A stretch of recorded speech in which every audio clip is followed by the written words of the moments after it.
Olá, amigos! Eu sou Miriam Martins.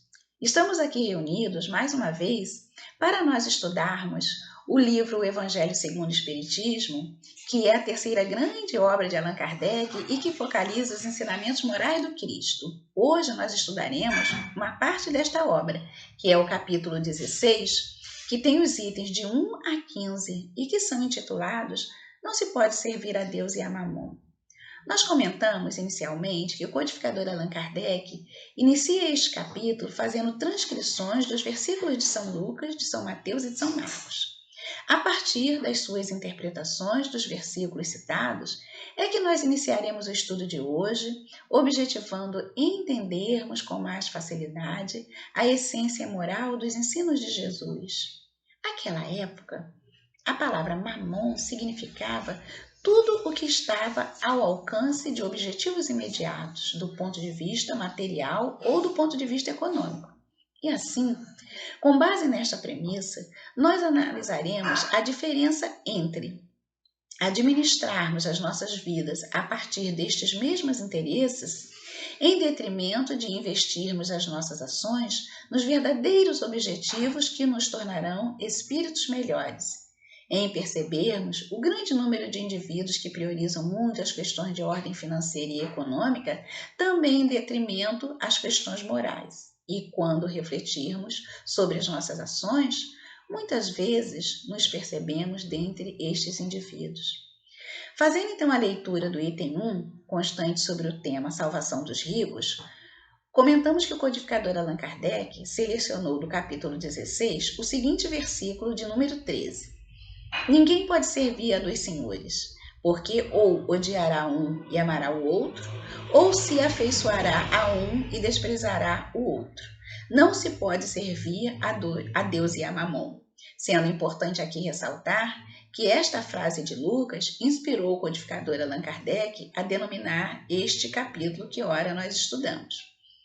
E seguindo a leitura do item 2, nós encontramos também: Então um jovem se aproximou dele e lhe disse: Bom mestre, o que é preciso que eu faça para adquirir a vida eterna?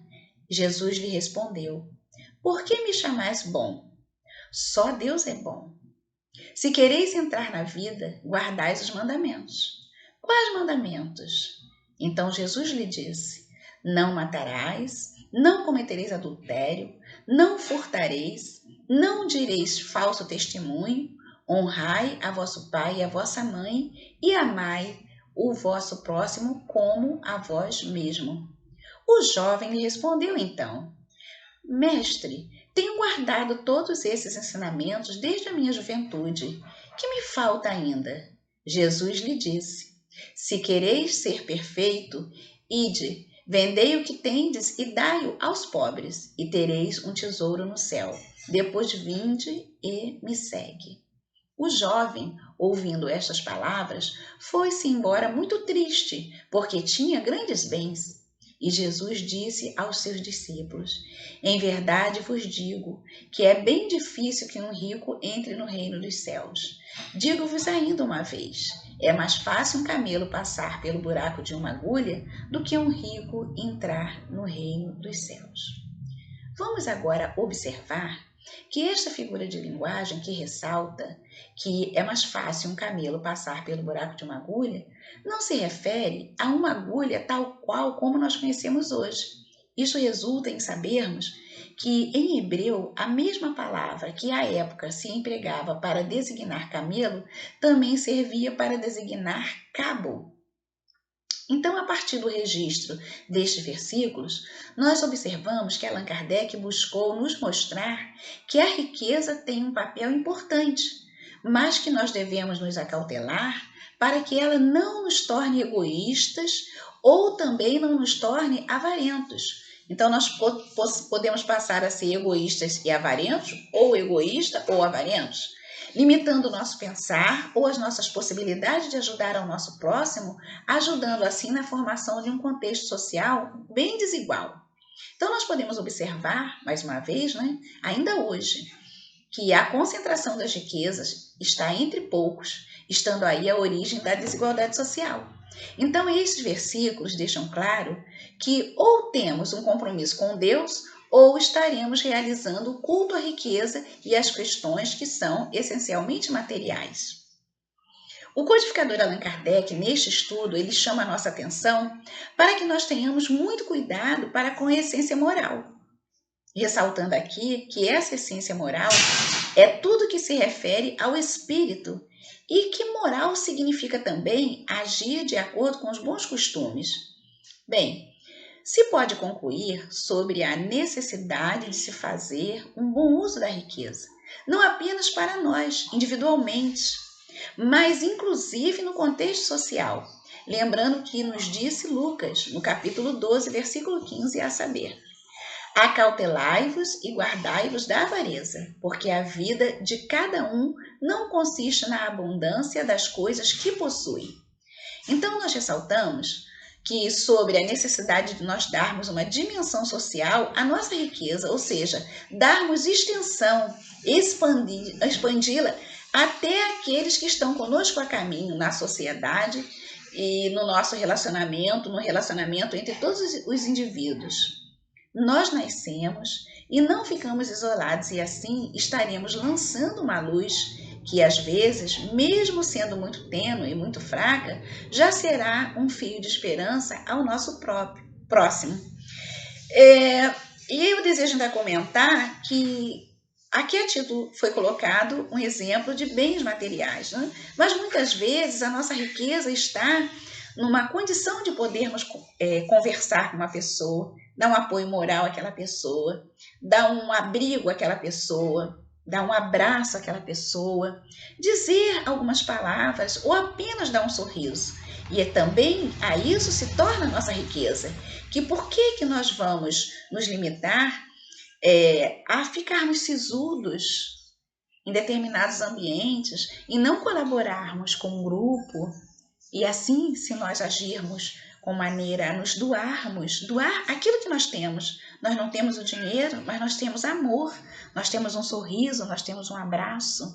E às vezes uma pessoa só receber um abraço, aquele abraço para ele já vai servir para alimentá-lo durante todo o seu dia. E ao deitarmos, nós busquemos passar em revista o que fizemos durante o nosso dia, observando as ações que tomamos na nossa vida corpórea, mas se vislumbramos também as questões espirituais e que possamos refletir a partir desse questionamento, como eu agi hoje mediante aquela oportunidade que me foi oferecida para me tornar não só um ser humano melhor, mas também um espírito melhor. Se nós vislumbramos não apenas as questões materiais, mas objetivamos o nosso desenvolvimento espiritual, principalmente, não é? Então nós precisamos refletir à entrada da noite, antes de nós dormirmos, para que nós possamos fazer essa reflexão e depois nós tomarmos uma atitude caso nós percebamos que nós agimos de maneira incorreta ou inadequada. Então aproveitemos as oportunidades que nos aparecem para nós crescermos, não só em sabedoria, mas também em graças. Lembrando que graça significa um favor que se dispensa a outrem e que também se recebe. Porque normalmente nós queremos receber as graças divinas, mas se nós contribuímos com o outro, isso também, fazendo esse favor, isso também é uma graça. Então, a graça é um dom de Deus que Ele concede aos homens para que nós possamos nos tornar seres humanos melhores, espíritos melhores. Vamos refletir também que nem sempre nós teremos um bem material como dinheiro, alimento, roupa, entre outros, para doarmos ao nosso irmão de caminhada. Ainda assim, nós vamos auxiliá-lo por um meio muito importante e essencial. Vamos auxiliá-lo por meio das nossas preces e das nossas orações. Porque orar é arar. E o que é arar? Arar é revolver as terras. Só que nesse caso não são as terras do chão para plantação, são as terras dos nossos corações. E nós vamos revolver essas terras para nós nos entusiasmarmos, para nós refletirmos, para nós agirmos e fazermos as ações com bondade para com o nosso próximo. Muita paz, meus irmãos. Que todos tenham um excelente dia.